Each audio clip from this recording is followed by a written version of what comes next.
This is Los Angeles. Our Lady, the Queen of the Angels, as the Spaniards named her. The fastest growing city in the nation. It's been called a bunch of suburbs in search of a city. And it's been called the glamour capital of the world. A mecca for tourists. A stopover for transients. A target for gangsters. A haven for those fleeing from winter. A home for the hard-working. It is a city holding the hopes and dreams of over 2 million people. It sprawls out horizontally over 452 square miles of valleys and upland, of foothills and beaches. Because of that vast area, and because of a population made up of people from every state in the Union, Los Angeles is the largest police beat in the country, and one of the toughest. We're going to take you into the city hall where police headquarters are located. Here in communications are the ears and voice of the police. The lights on the complaint board flash 24 hours a day. Citizens reporting a prowler, a lost child, a man molesting a woman, an auto accident, a wild party. Spend an hour or two here and you will think the whole city has gone berserk. Minute by minute, the orders go out to the radio cars in the far-flung divisions. Watts and Wilshire and West Los Angeles. Hollywood and Hollenbeck Heights in North Hollywood. The work of the police, like that of woman, is never done. This is the case history of a killer, taken from the files of the Detective Division. The facts are told here as they happen. The story properly starts here in Hollywood Division headquarters at 1 o'clock of a June morning last year. Officer Robert Rollins had finished his tour of duty and signed out. It had been a tough day. He'd be glad to get home. His wife would be waiting up for him as she always did.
Hey, fella. Come here. What were you doing back at that radio shop? Just looking. I was on my way home. Live around here? Yeah, a couple blocks down. Let me see some identification. Sure. Yeah, I guess I forgot my wallet. Look, lad, I've got to see some identification. How about my Army discharge? I got it right here.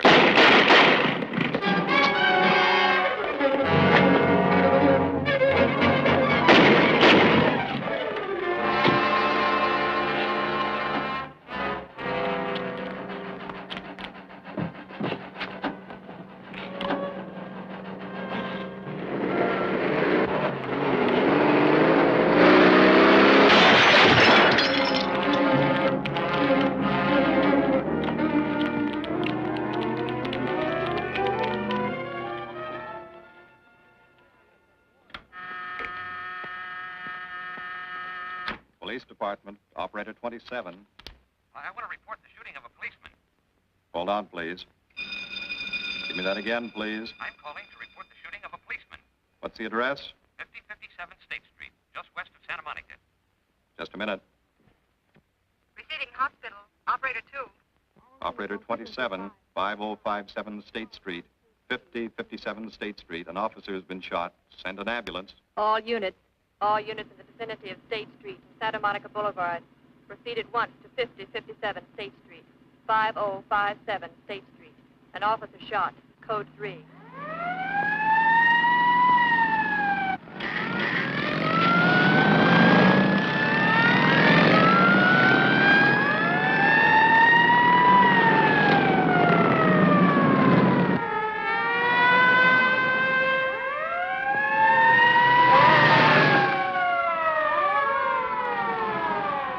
To Control 1.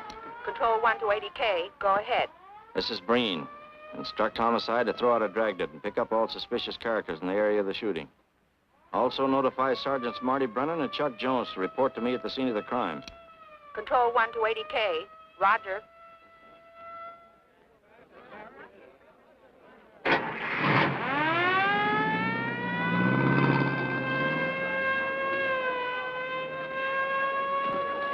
I see. Well, what have you got so far? Well, not much, Captain Breen. A couple of cartridge casings.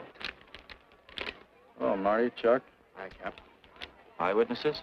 Who was first on the scene, reported it? I was. I live here. I'm a light sleeper, but my hearing is good. And my cat... Did the officer say anything before he collapsed? Yeah, he gave All a description of the fella. On He the was... shooting of the officer. Suspect is a white male American, age 26 or 7, 5 feet 10 or 11, 155 to 165 pounds, brown hair, regular features, pencil mustache. Repeat broadcast. All units. Is that about it? Yes, sir, exactly. And the officer kept saying, he looked like such a nice kid. He looked like such a nice kid, as if he couldn't believe what had happened to him. I see. Is that all? Yeah. Thank you very much. Yeah, well, anything else I can do, I'd be glad to help you. We may call you. Right. Get his name and address, will you, Bob? This door been checked, Lee? Yeah, it's okay, Captain. Find anything? Nothing but some smudges so far. Found this in the glove compartment. I think it's nitroglycerin. Doesn't look quite right. Well, check it down at the lab. Right.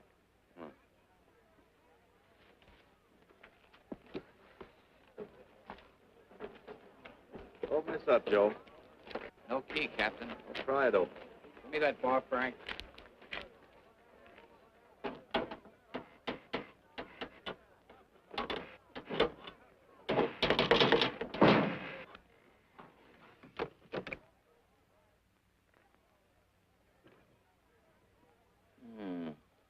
Regular arsenal.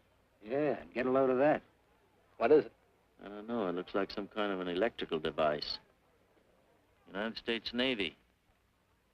It's either stolen or war surplus. Send all this stuff down to the lab and check the serial number on that Navy equipment. Yes, sir. Captain Breen. We found these in the weeds over by the radio store.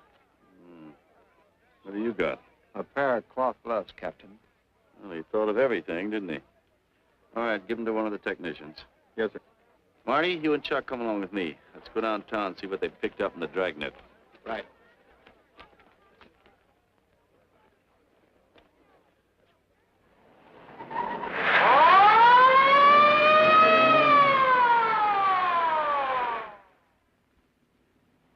You know him, Marty? Yeah. I know his wife, too. Ever since high school. Captain, I wish you'd let Chuck and me handle this case. All right. I don't want any dead heroes. I just want the man who shot Rollins. The suspects began to arrive at headquarters in droves.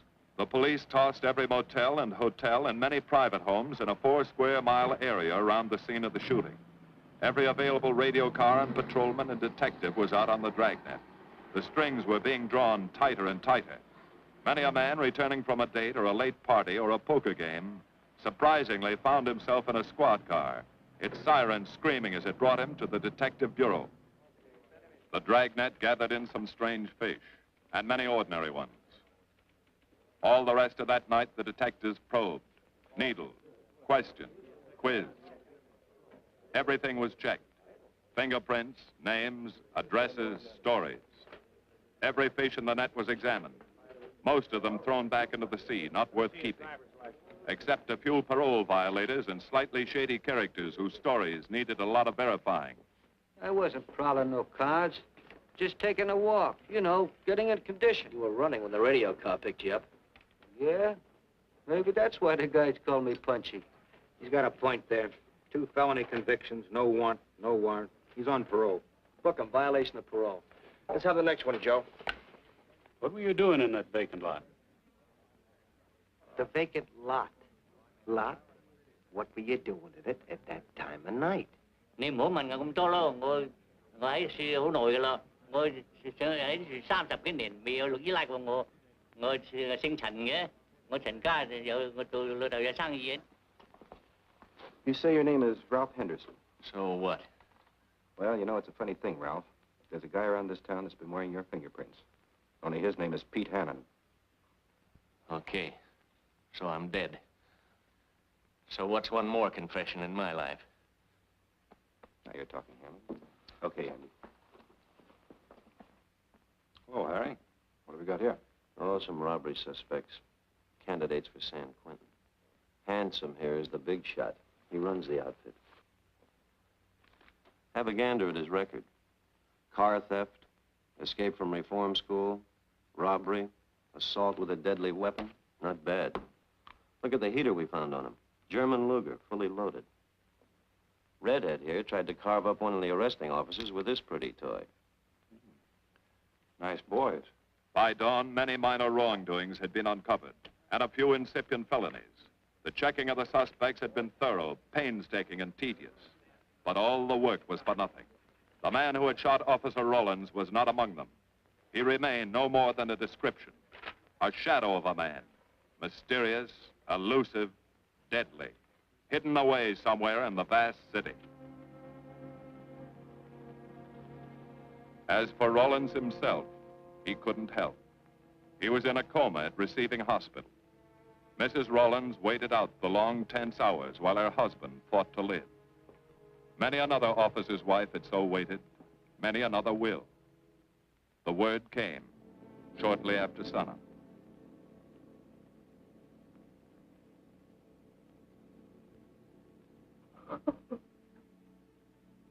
Oh.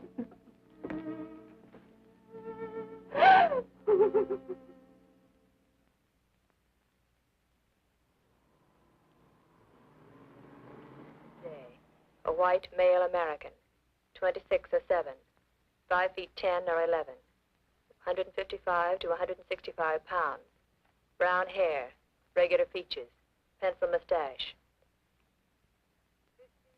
This was no frightened fugitive. What went on in his mind?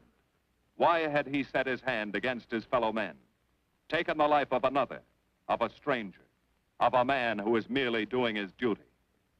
He must have some plan, some goal that called for sudden death to anyone who got in his way.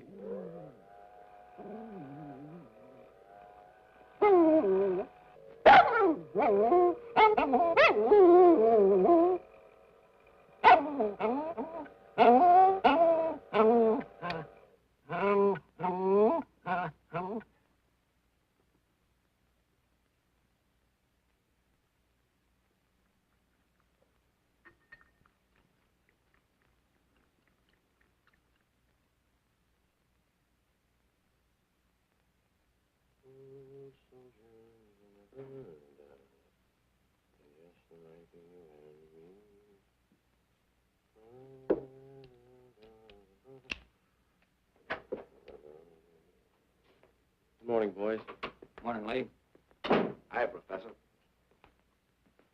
Well, I thought this was safe-cracker soup. You gonna drink it, I hope? I'm really a nice guy. Stick around. I'll prove it. Come over here.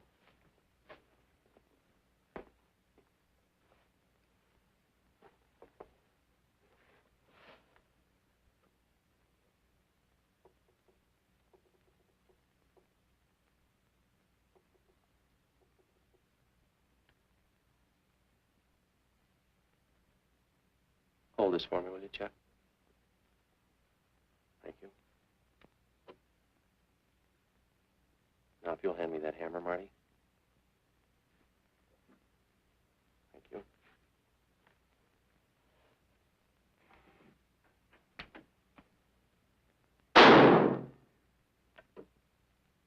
Yeah. Nitroglycerin. I didn't ask for a collection of fingers, just fingerprints. All those nice fingerprints on the car belong to the man it was stolen from, Cap. Nothing on the guns or picklocks? Not even an interesting smudge. The gloves? Common type, worn by undertakers. I'll check on them. They won't show anything. What did your scientific test show? A couple of little things. Tool identification on these picklocks. I got one under the scope. You want to take a look? Yeah.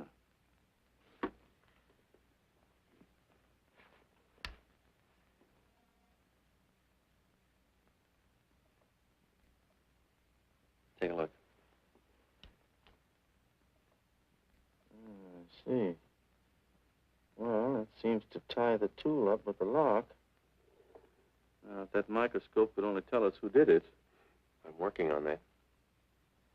No, only an amateur would carry that liquid dynamite in a car. This boy's no amateur. Took the precaution of desensitizing it so it'll take normal shock. Took a lot of other precautions, too. No fingerprints, no identification, nothing definite. Except he's scientific. Knows electricity. Is inventive. Yeah. I'm happy on the trigger. This is Captain Breen. Get me Captain Stevens a burglary, will you?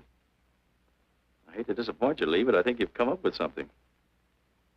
Hello, Steve. How are you? Did your daughter's marriage come off all right? Good. Look, Steve, on those burglaries of electrical equipment lately, were there any where picklocks were used to gain entry? Good. Well, let me know if there's another report of one, will you? I've got an idea the Rawlins killer may be tied in with those. Fine. And give my regards to the newlyweds, too. So long, Steve. Well, what are you waiting for? You've got a job, haven't you? Get going. Yeah, let's go, Junior. Hold this for me, will you, Lee? Thanks. And so, with no fingerprints and only a vague description to go by, Sergeant Brennan turned to the modus operandi file. A criminal, like any human being, has his own habit patterns, unconscious traits that can lead to his downfall.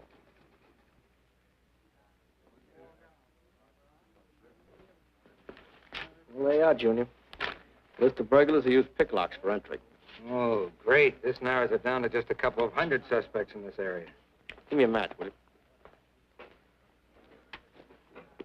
That may not be so bad. This guy's improved on the system. Maybe he's left his trademark on some other job. Well, here we go, legging it all over town, asking a million questions. What you paid for, isn't it? Am I paid to associate with you, too, Junior? You could do worse. Not this year. Come on.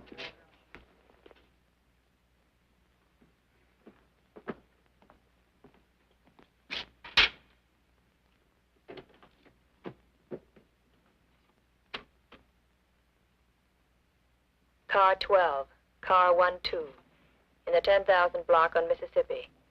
A 394-15 disturbance.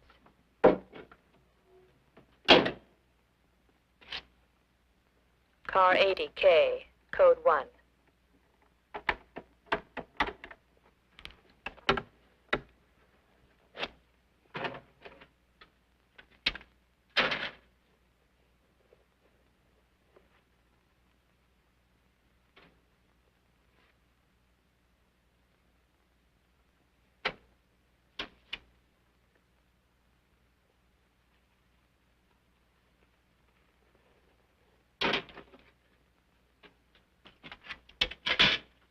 All units, on the broadcast of the suspect arrested in the shooting of Patrolman Rawlins.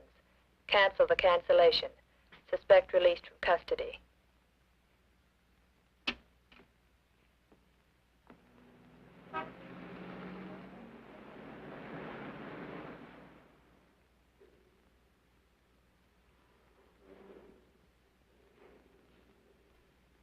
Oh, hello, Mr. Martin. You find Mr. Reeves in the machine shop.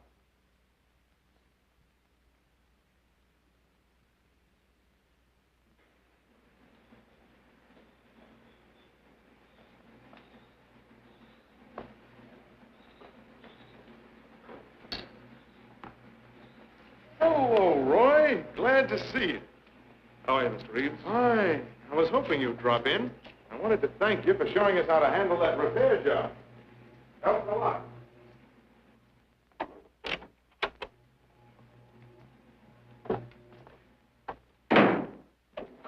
Well, what have we got this time?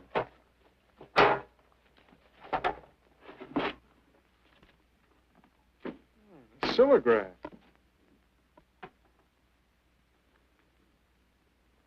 Well, there are plenty of these around, Roy. Not like this one. Yes, I see. I suppose, as usual, you've added your own improvements.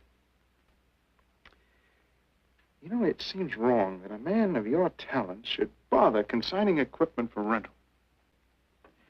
I'd like to see you devote yourself entirely to experimental electronics. It'll come one day. I'll have a place like this. Well, why wait? I've got a pretty good setup here. You'd have modern equipment to work with, a lab, and my confidence. Thanks, Mr. Reeves. I have other plans. But, Roy, you can't tell where it'll lead. Might even work your way around to a percentage of the business. I like it this way. You just rent out my equipment. All right. All right. But if you should change your mind... I'm not likely to change my mind. I suppose you want me to set this up for rental, too. Mr. Reeves, you've already got 5 pieces of my equipment. You'd like to know what results I've had from the rental so far, Well, I can't say as I blame you. I think you'll find this satisfactory. Satisfactory. Goodbye, Mr. Reeves. And you'll come back again soon, won't you? Sure. Oh, incidentally, how's that television projector coming along? The one you said would reflect a 12-foot image. Still working on it. I just wanted you to know I've already set up a rental on it. In fact, I think they'd like to buy. It'll come pretty high. Oh, money's no consideration with this customer.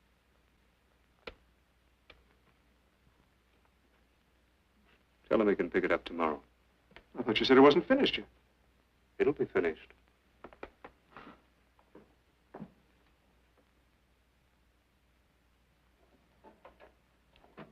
It uses an image fixer and then projects by ordinary incandescence. Roy, this is the best television projector I've ever seen. Let's hope that your customer thinks so. He will.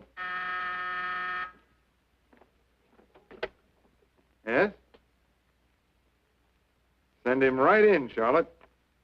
There, you see, our customer is here, begging for the privilege of buying. Better be running along. I'm not much good at business. Oh, but Roy, he'll want to congratulate you. Just see that the price is right. All right, Roy. I'll get you a good deal. So long. See you.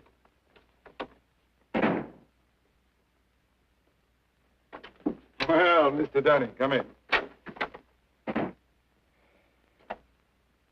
Isn't it a beauty?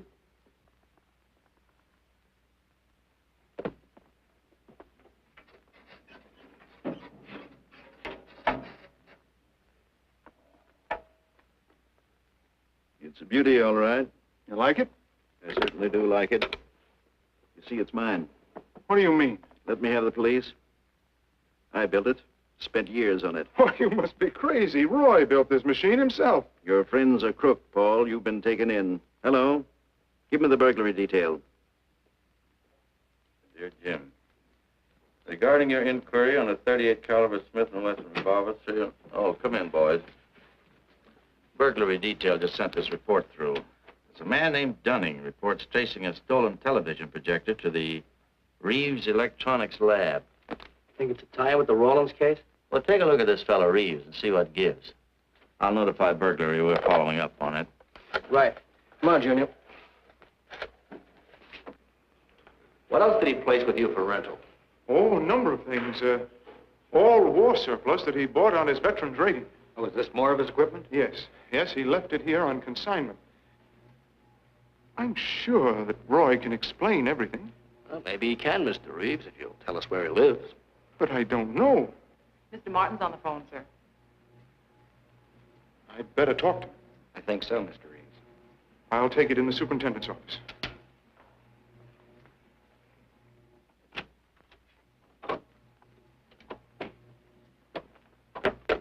Tell him that you sold the set, and his money's waiting for him here. Find out what time he's coming by. Put Mr. Martin on.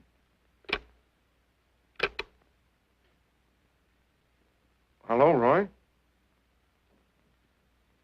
Yes, I've sold it. Your money is waiting here for you. Yes, I'll be working late tonight. What time will you be by? First thing in the morning.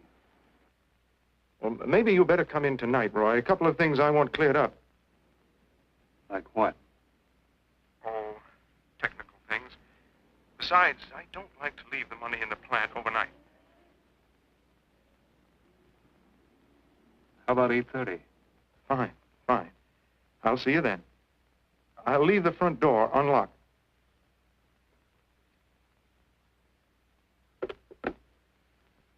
You'll be here at 8:30.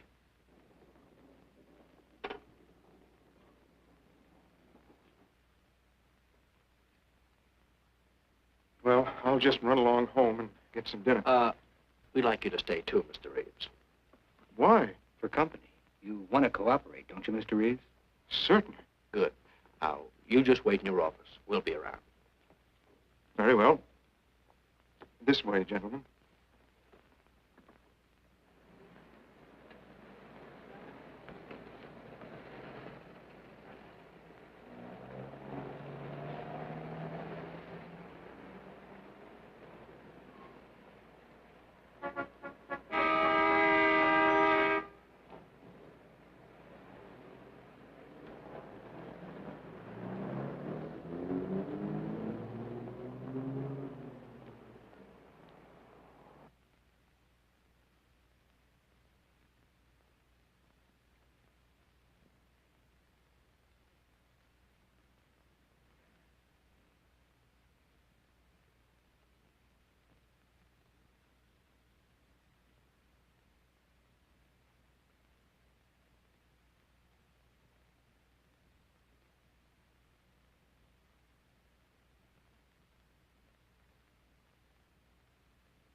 Reeves.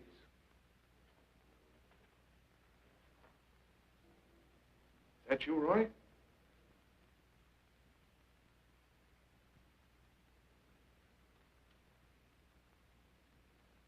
Go outside and block that alley door.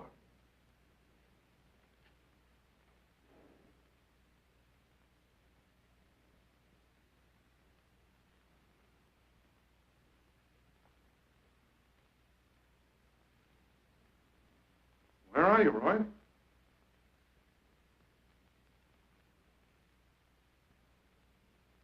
Who's in here? No one. I'm alone.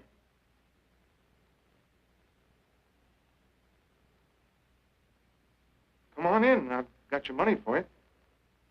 Bring it out here. All right. Just a minute.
No.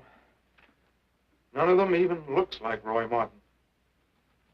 He had such a fine face. Didn't keep him from carrying a gun. Or didn't you know that? No, I didn't.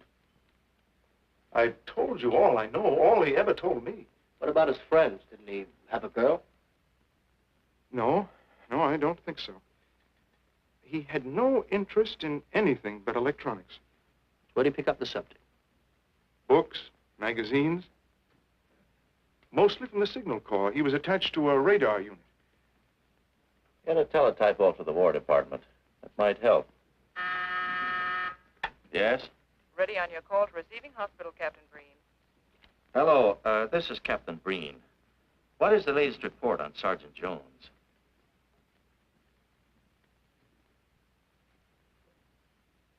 I see.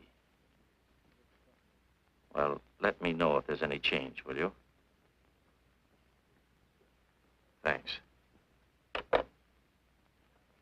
Chuck's in pretty bad shape, Marty. He's paralyzed. May never walk again.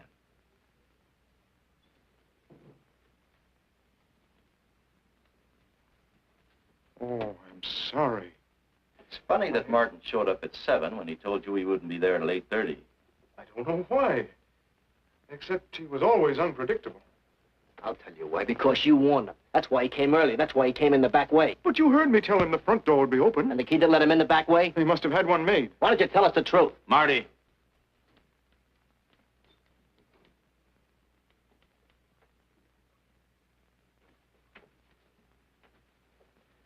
Now, look, Paul.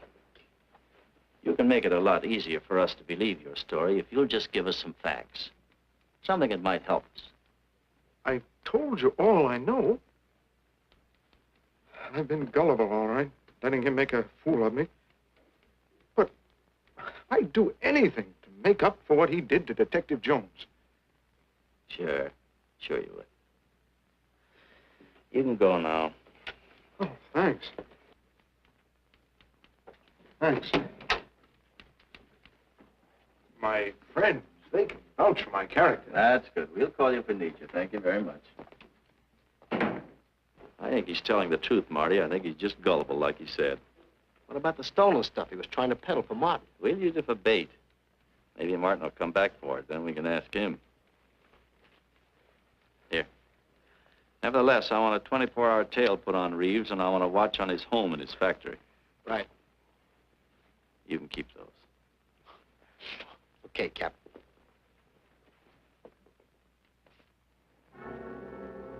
And now the killer changed his tactics, his modus operandi. It would baffle the police. They always expected burglars to remain burglars, not go in for stick-ups. They'd never tie this up with him. So wearing a variety of disguises, coming and going like a shadow, ready to kill if cornered, he struck the bottle stores in a one-man blitz that had the robbery detail dizzy.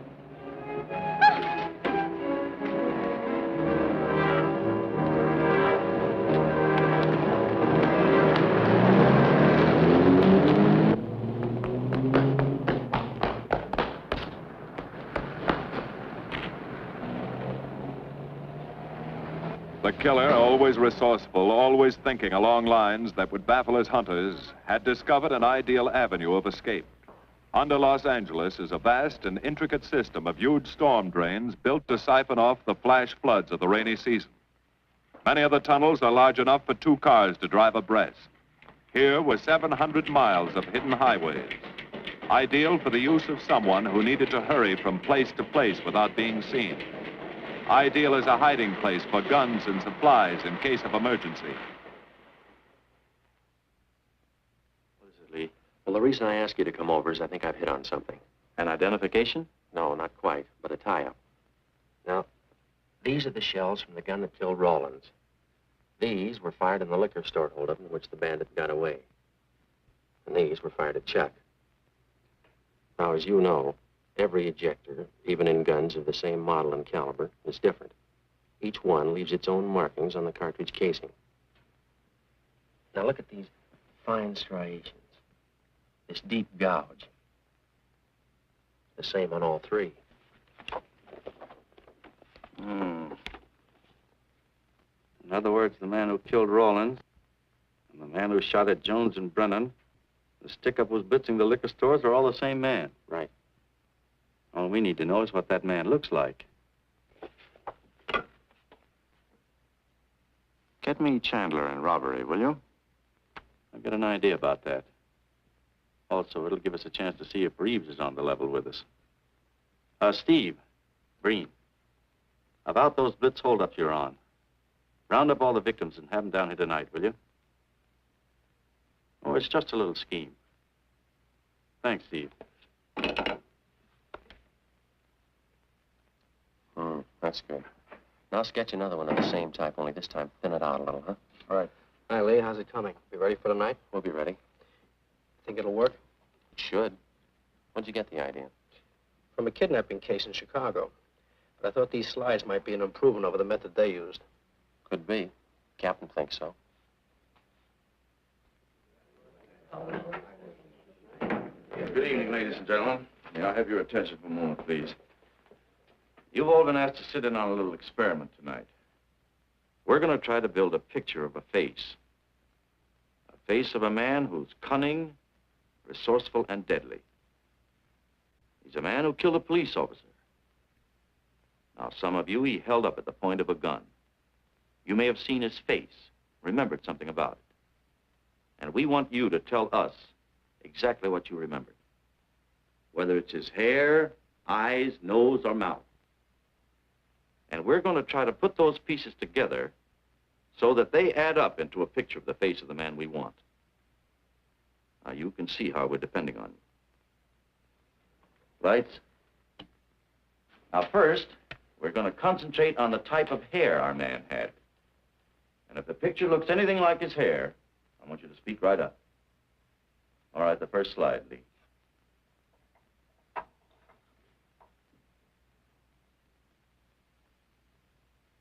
His hair had waves in it, well-groomed. That's the idea, Miss Smith.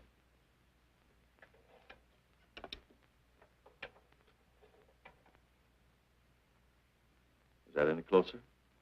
No, it was parted on the side.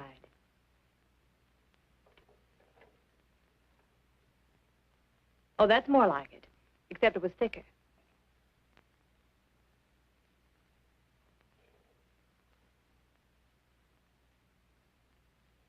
Oh, that's very close. Yes, that's the way his forehead looked. It was broad and high. All right, hold that slide. Now, the next series of slides will take into account his eyes.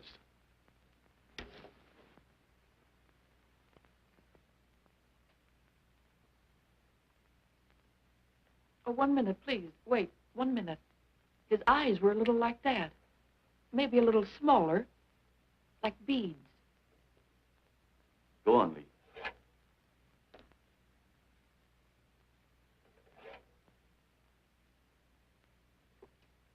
Now you've got it. Now, hold that slide, Lee. Anyone else? That looks like him, only a little madder. He had a patch over one eye when he come into my my place of business. I remember noticing that the one showing was blue. Well, the guy that stuck me up had on horn-rimmed glasses. He was wearing a Band-Aid across his nose when he knocked me over. Uh-huh. All right, hold that, Lee. Well, so much for the eyes. Go ahead.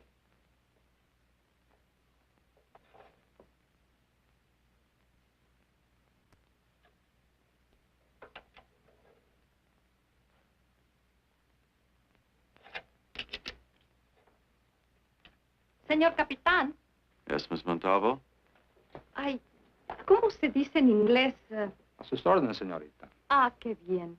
En este bandido, la nariz fue chata, como aquella, pero un poco más chata y más ancha. Like that, Captain, but more snubbed, wider. Try another one, Lee. Como aquella. Casi la misma. She says that's about it.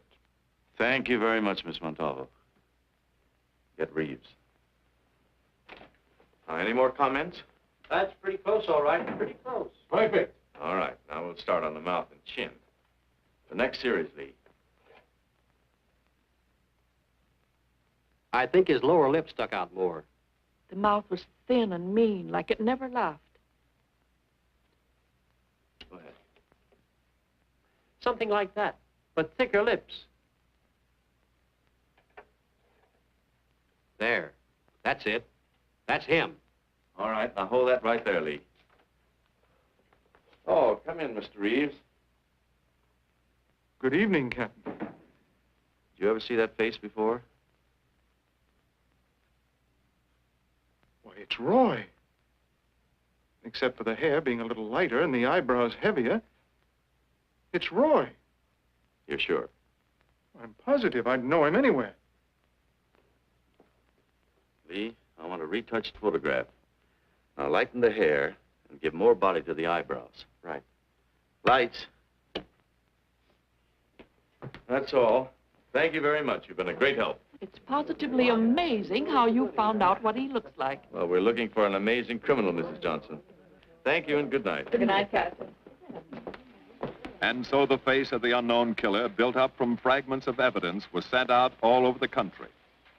To chiefs of police, to sheriffs, to county constables and county jailers, to the wardens of prisons,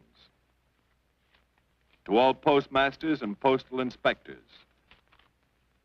to the agents of the Treasury Department, to the FBI. They showed that picture to the inmates of jails and prisons, to men with a wide acquaintance among the cat burglars and the violence boys. Informers and con men and sharpshooters were quizzed, those on the fringe of crime and those deep in the rackets. Many wanted to help. Nobody could. No one in the underworld recognized that mysterious face. He was as unknown as if he had lived in the 16th century.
Reeves. Roy. Listen carefully, Reeves. Control yourself. I know you're alone in the house. Act like you're alone. Cops are watching every move you make. The police here? They got you staked out like a muskrat hide, watching you around the clock. Here at your plant, tailing your car. Sit in that chair. Pick up 3 books.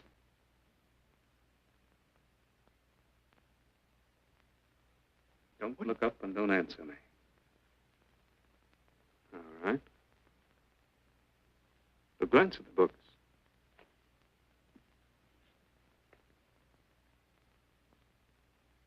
Pick one of them.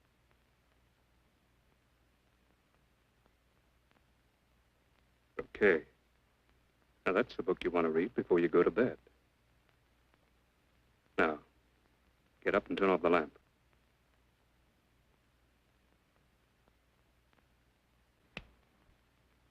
Come here. Come here.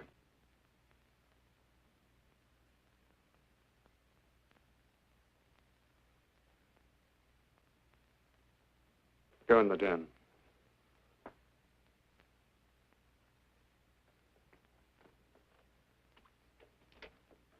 Pull those drapes tight.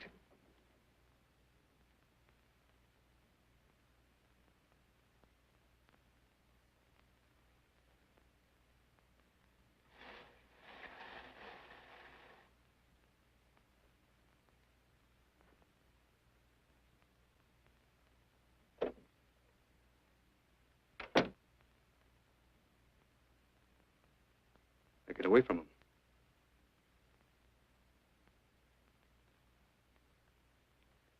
What do the cops know about me? Not very much, Roy. No fingerprints. They haven't even got a picture of you. They're trying to make one.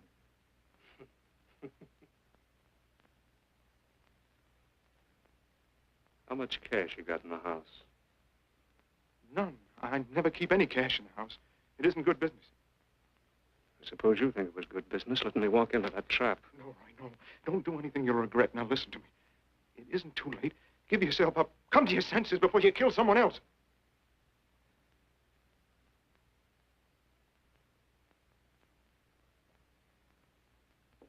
What do you mean, someone else? What do you mean? Nothing. The two officers, they said one of them might die. He's still alive, isn't he? Reeves? I never thought you'd stooge for the police. You almost got me killed. Roy, you know the police are right outside. You'd never get away with it.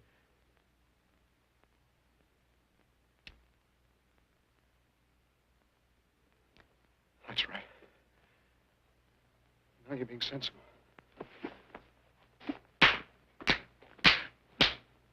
I know there's money here. Where is it? Don't worry. I'll get it.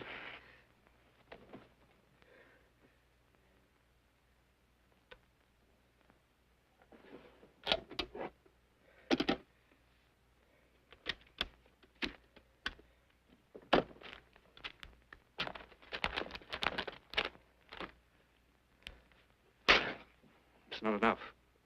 Stuff you've got in mind is worth thousands. I'll get more.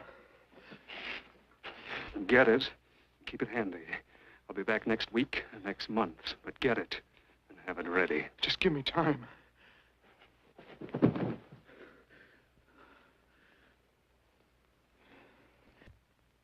Oh! Look, I don't want policemen outside my house following me around.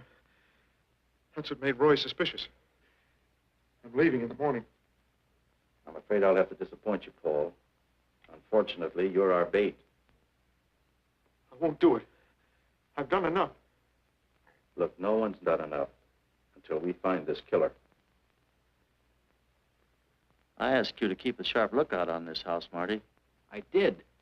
Two of the best undercover men in the department were assigned here. That didn't keep Martin from getting in. What's the matter? You tired?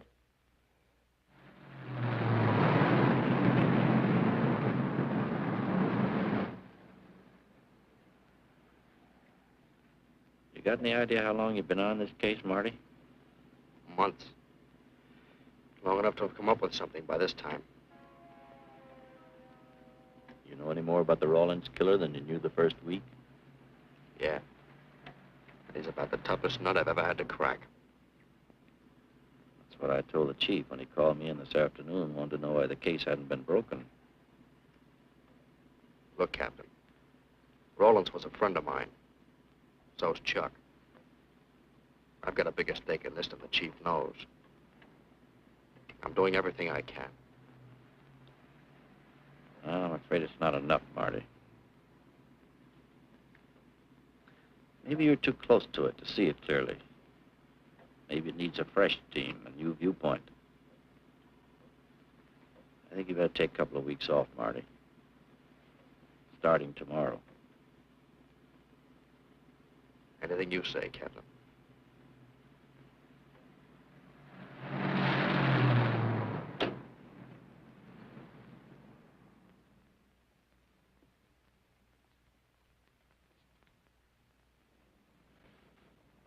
Hiya, Marty. Hi, Chuck. Meet Miss Scanlon, my new bodyguard. He's the one I've been telling you about. Oh, you mean the one with the steel trap brain? How do you do? Hello. Say, this guy been behaving? After a fashion. See, she takes me out in my go-kart, puts me to bed, wakes me up, dresses me. You're perfectly capable of dressing yourself now, Mr. Jones. I'll be back in a few minutes. Well, how's it been going, Junior? Oh, pretty good, Chuck, pretty good.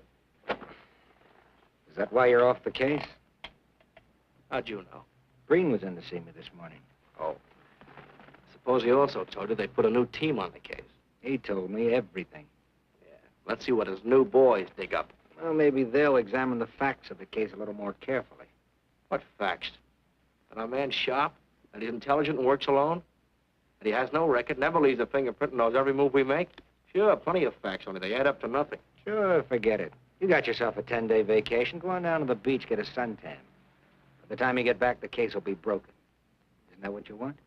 You know better than that. All I know is what I hear. You sit there batting your gums about how the old man let you down. Maybe he's trying to wake you up. He's got a funny way of showing it. There you go, flying off the handle. Always taking things for granted. I wish I could get up and boot some sense into you. He knew what this case meant to me. He still does. That's why he's trying to get you mad enough to do something about it. You don't really figure that's his idea, do you? I know it is. Ah, it's a tough case, Chuck. Not an angle, nothing to go on. You'd know what I meant if you were out working with me. I have been working with you. That's all I've had to do lately, just sit around studying what little facts we have, trying to figure out who he might be. You know the kind of a guy we're up against, then. I tell you, Chuck, this guy's a genius the way he operates.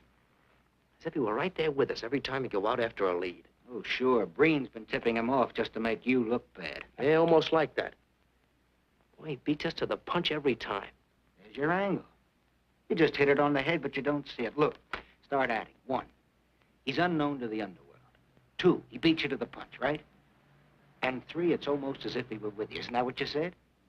Yeah? Well, tie that up with a lot of other little things, like the fact that he uses a police gun and the accuracy of the shooting. Anybody could buy a police gun, and the Army could have taught him how to shoot. Yeah, but who taught him how the police operate? Oh, I know what you're driving at, Chuck, but a cop. Those things happen. Yeah. Now, if I were still in the case, I'd start with our own department first, then Santa Monica, Culver City, Burbank, Pasadena. See you later, Junior. Hey! Don't let him out of your sight, beautiful. It's the first time in years he's used his head. But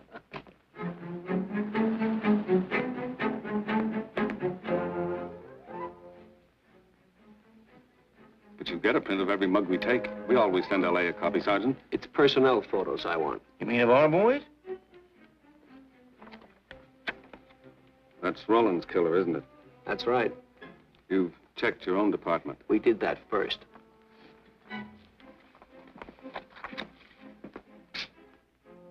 And so the tedious quest went on. Sergeant Brennan wore out his shoes and his patience, going from police station to police station, checking photos until his eyes were blurry. For police work is not all glamour and excitement and glory.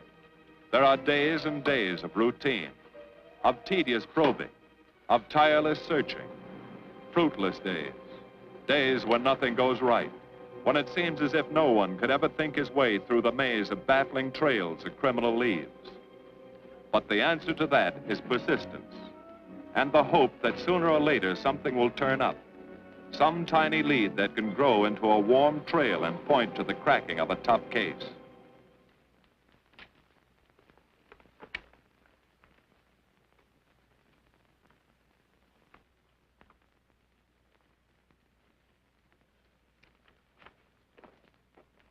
Well, that does it, boys. Can't say I'm sorry you didn't find him in here. I'd hate to think it was a cop. Doesn't seem to be anybody. Just a lot of pieces of a face that never existed. Would you mind if I see that again? Sure, frame it. Put it on your dresser. Wait a minute. He wasn't a cop. He was a radio technician right here in our dispatch office. What did you say? I'm saying he worked here in 42. Well, come on, give. I remember the kid well. He was sort of strange, never bothered with anyone in the department, just kept to himself. But he was in line for promotion when he was drafted. Where was he living at the time? I don't remember. Try the dead files. He never asked for his job back after the war. I remember writing to him about it, though. He was an excellent worker. Oh, yeah, here we are. Yeah, this is it. Took a while before he answered, but like he says in the letter, he wasn't interested.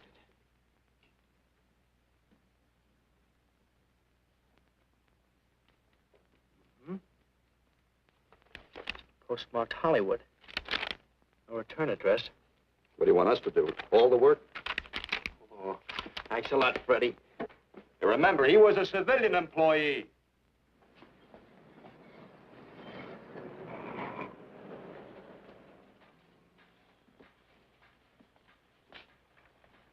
Well, how about it? Anybody recognize him? Not on my route. I never saw him before.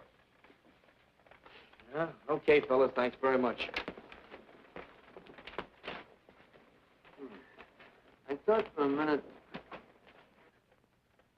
No. And yet that face. I wonder. Yeah? Well, this may not mean anything, but he looks like a guy that's on my route. He never gets any mail, but I see him around there all the time. He lives in one of the courts. Where? Come on, I'll show you. It's not that easy. What time does your route take you past those courts? About 9 o'clock. Why? Just thinking.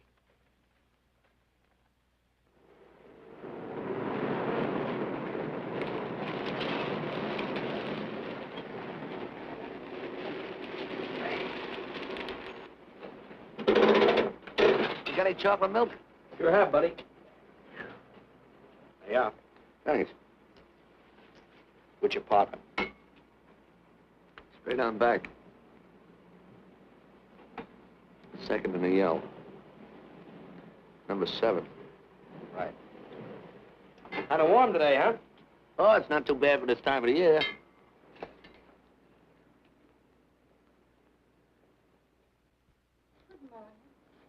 Morning. You're mewing around, aren't you? We had a substitute. What happened to the other fellow? Sick. Oh, what's the matter with him? I don't know. I catch everything. Hear about it in the radio, and next morning I got it. Too bad. You aren't very social. The regular fellow always stops and talks to you. Sorry, Letty, I'm a little late this morning. I was hoping maybe you could help me. There's something very funny going on in this court. Yeah? I was scared to go to the police with it. I thought maybe I might be poisoned. What? Yeah. By the manager. She's a witch. She's a what? A witch. She puts poison in my milk. Oh, I see. Look, you switch the bottles when she isn't looking, see? Drink her milk. Then you'll be safe, right?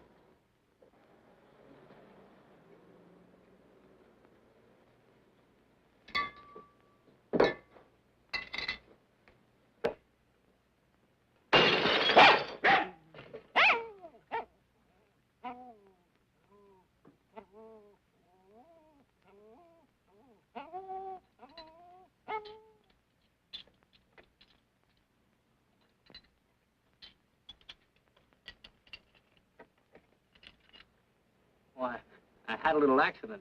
Got a mop, I'll clean it up. Leave it be. I'll clean it up myself. Okay, mister.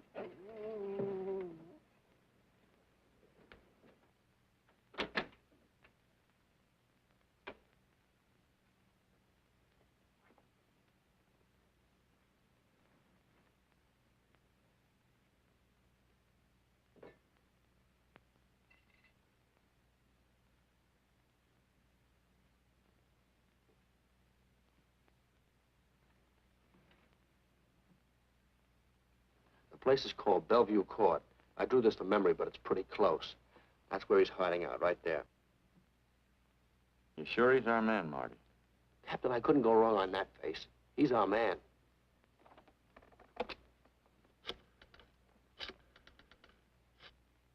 Now, they're are 5 cottages in this area, and 2, number 6 and 7, in the L at the end of the row. Our man lives in number 7. This building department plan will show you the whole layout. It's bounded on 3 sides by Fuller, Santa Monica, and Poinsettia. Now, the court is partly surrounded by a high wall. Breen, homicide. Good. You keep your eyes open until we get there. Morgan has just gone into his bungalow alone. Any questions? All right, you all have your instructions. Let's go.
We're out on time.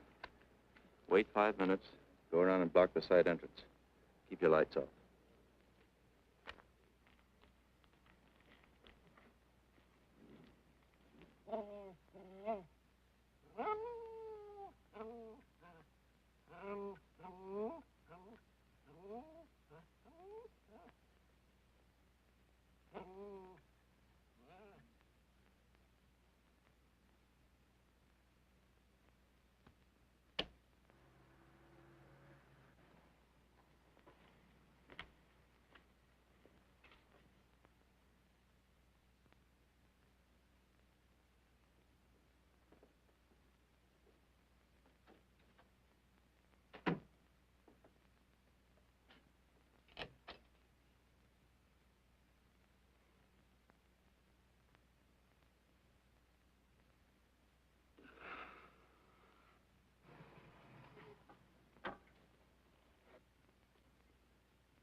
He's loose.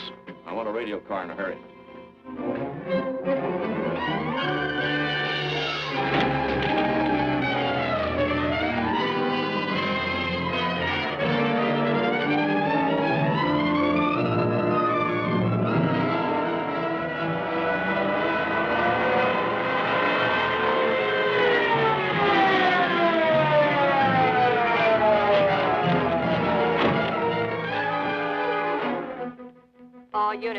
All units in the vicinity of Santa Monica and Fuller.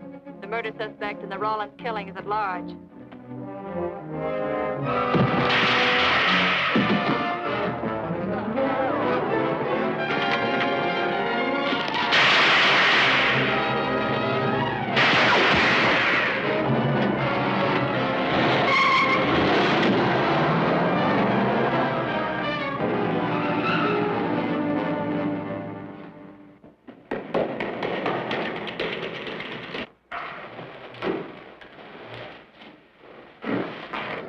I want a map covering the storm drain system in this area. Get it and meet me at Venice and Garfield. Jones, Miller, you stay here in case he comes up for air. I want a man at every other drain entrance along this line. Got to come up somewhere. Come on, Marty. You're driving.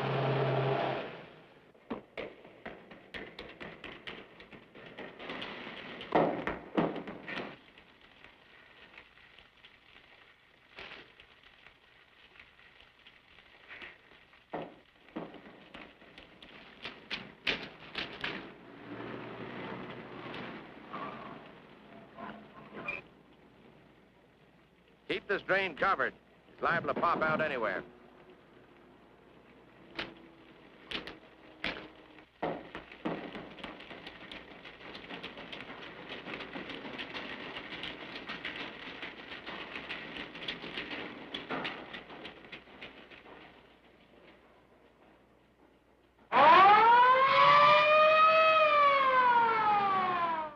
Why Venice and Garfield, Captain? It's the main intersection of the system. We can head him off that way.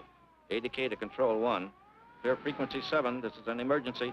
Control 1 to all cars on frequency 7. Stand by. Control 1 to 80K. Go ahead. Notify homicide. Send the following to Venice and Garfield.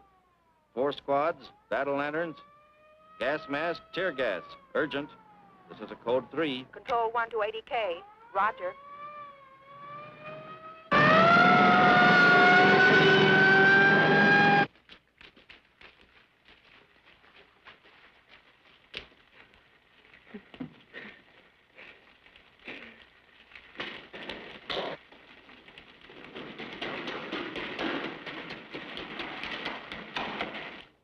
Probably head down this main drain to where it comes out at the Rio Hondo. Now, you take your squad and cover that exit. Right. Keep all spare radio cars cruising back and forth along this main street. Watch the curb inlets. We'll go in here.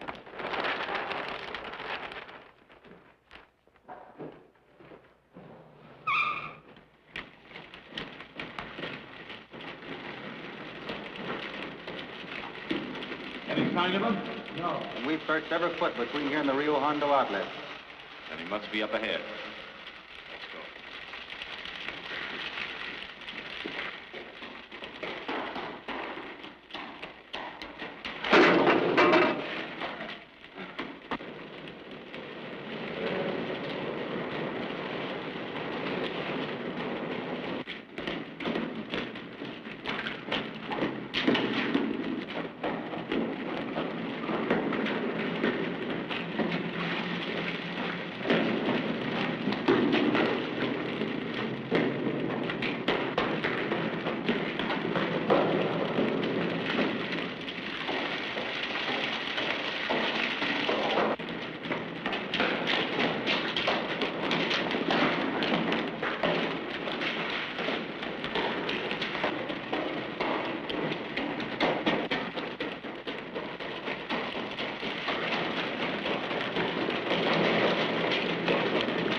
Thank you.